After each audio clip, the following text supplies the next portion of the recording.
Okay, Cobweb, a horror thriller directed by Bodin in his directorial debut.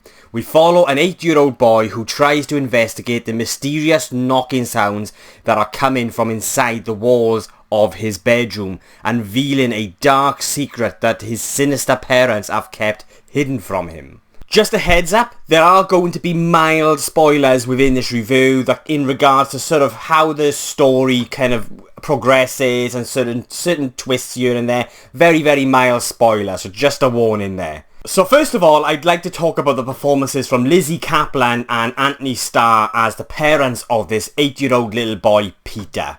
I really dug their performances in this movie. Antony Starr, I can't help but look at Antony Starr and just see Homelander now.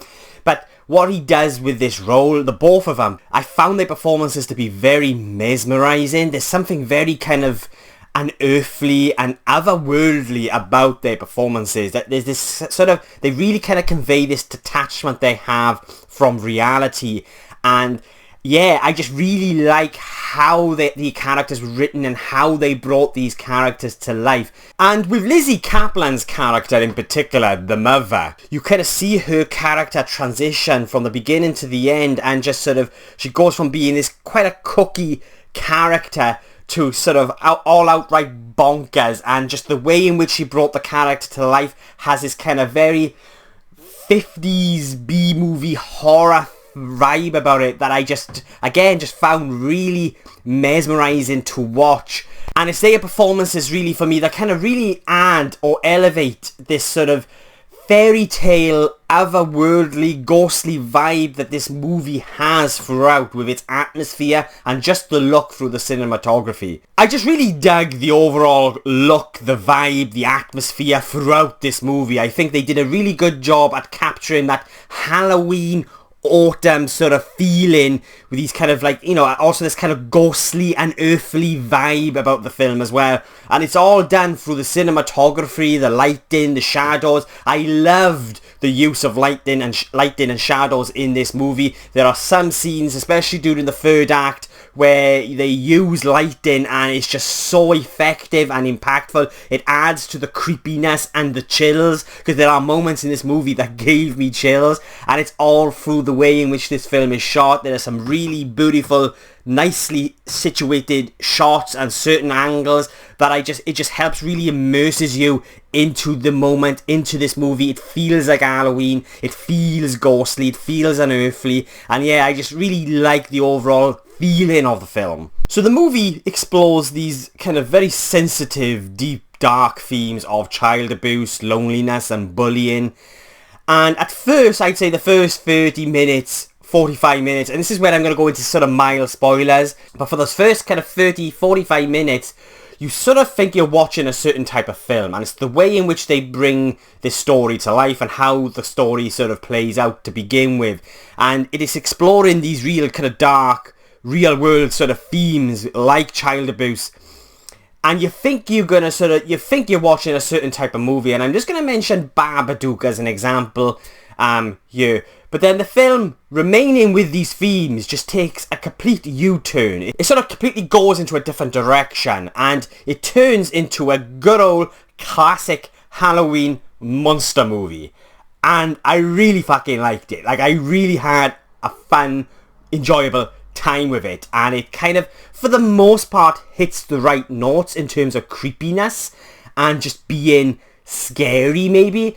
But I do have, there are quite a few gripes I have with how the story, sort of certain moments within the story that for me just didn't quite work, but at the same time didn't really take me out of the overall picture. So yeah, not every scene, not every moment in this story felt kind of natural or organic, but it also sort of fitted in at the same time with the overall vibe of this movie. And just to sort of go in a little bit more detail with the scene in this third act, you know, you get these kids who turn up into this house, and it just, I feel like because of the build up until this point, the editing was a little bit messy for me, and just how the narrative was structured was perhaps a little bit messy, but they do such a good job at immersing you into this world, into the story to begin with. It really, like for me, didn't really affect my overall enjoyment of the movie. So yeah, the narrative, the editing kind of was a little messy. I feel certain character relationships could have been handled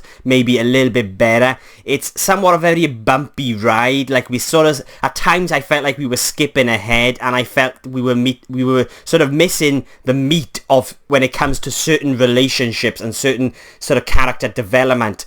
But it all adds to this very kind of fairy tale vibe, and just the way the family are depicted, there's not a lot of development there, but you get enough visually to just understand the type of people they are, but it's never really kind of said or explained, so you just sort of visually, a lot of kind of, you're sort of left to your own imagination really when it comes to this film, because a lot of it is told visually, and again I really like that aspect, but at the same time was lacking a little bit of that character development sort of, and that kind of meat when it comes to characters and depth. It almost had, I was almost getting a Tim Burton vibe when it came to how the characters were depicted within this film. And this movie, for the most part, for the first, say, 30-45 minutes, I felt was quite a heavy, disturbing, unnerving movie due to the themes that it's exploring. But once the twist kicks in, once the film goes into that U-turn, and again, it remains with those themes, but it changes into a completely different type of movie, it's almost kind of relieving to a degree as well. And I just found that entire third act to be so much fun. It was a very creative scene with the use of lighting and shadows, and it just really works with the creepiness, but again was hindered slightly by how we got here. Like there are scenes that just kind of felt random or lacked logic, but at the same time just didn't take me out of the movie. And so on reflection, while doing my notes for this review as well as filming it, it's kind of, I've noticed that a lot of the gripes I've had with this movie play into the positives as well. So it's like, when it comes to the character development and just how the first act was structured with its narrative, yes, I kind of recognise there were flaws, but it also kind of aided what I liked about the movie, which was a lot of the story and a lot of what you perceive of these characters are through visuals and how the film is shot, and I just really appreciated that, because for me it had enough to really give me a satisfying understanding of what was going on with this family, with this kid, and what this kid was experiencing emotionally. There was just enough there. So even though I felt like the film could have focused a little more on character, at the same time I felt I had enough as well, because it just sort of, the overall experience worked for me. The film, the experience, it sort of kind of thrives, it lives on this mysterious kind of element, this it's just this being this mysterious entity, and that's how the film works for me. And I really dug that. It allows you to use your imagination when you see the creature.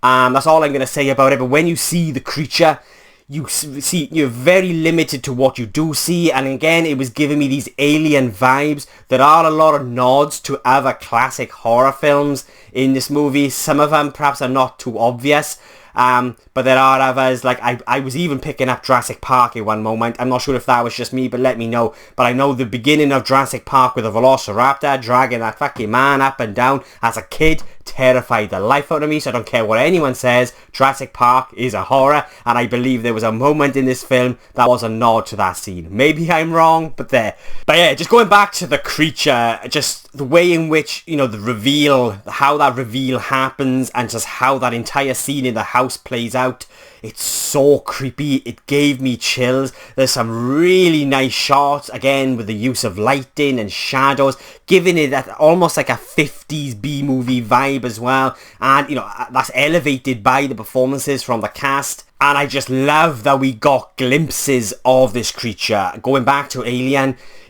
when it comes to monster movies, and I think the most effective way to scare a viewer or someone is to not fully show what it is that's after you, and to allow your imagination to do the work, because nothing can be more scary than one's own imagination. And I just think no matter how many times you use that technique, for me personally, it always works, and they use it here in Cobweb, and it works beautifully. And I just really liked what they did with what was quite familiar territory when it comes to horror movies.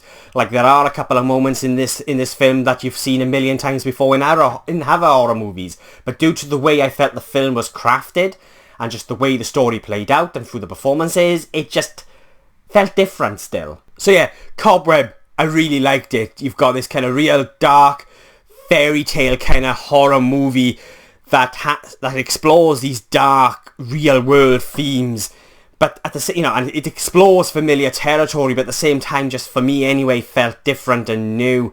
And it has that classic kind of Halloween, autumn, ghostly and earthly vibe about the entire movie that I really dug. So yeah, they are my thoughts on Cobweb. Enough rambling on from me, but I will be giving Cobweb a 7 out of 10.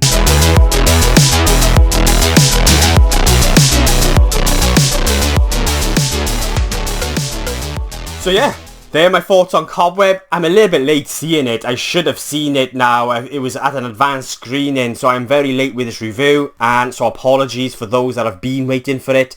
But what did you guys think? Please let me know below in the comments. Did you love it? Did you hate it? Did you agree or disagree with anything I've said? Let me know below, and let's get a discussion going. And if you've made it this far into the video, thank you so much. I really do appreciate it. If you want to see future movie reviews from just some random Welsh geek rambling on, then please hit the subscribe button. It will mean an awful lot to me. My next review will be for The Nun 2.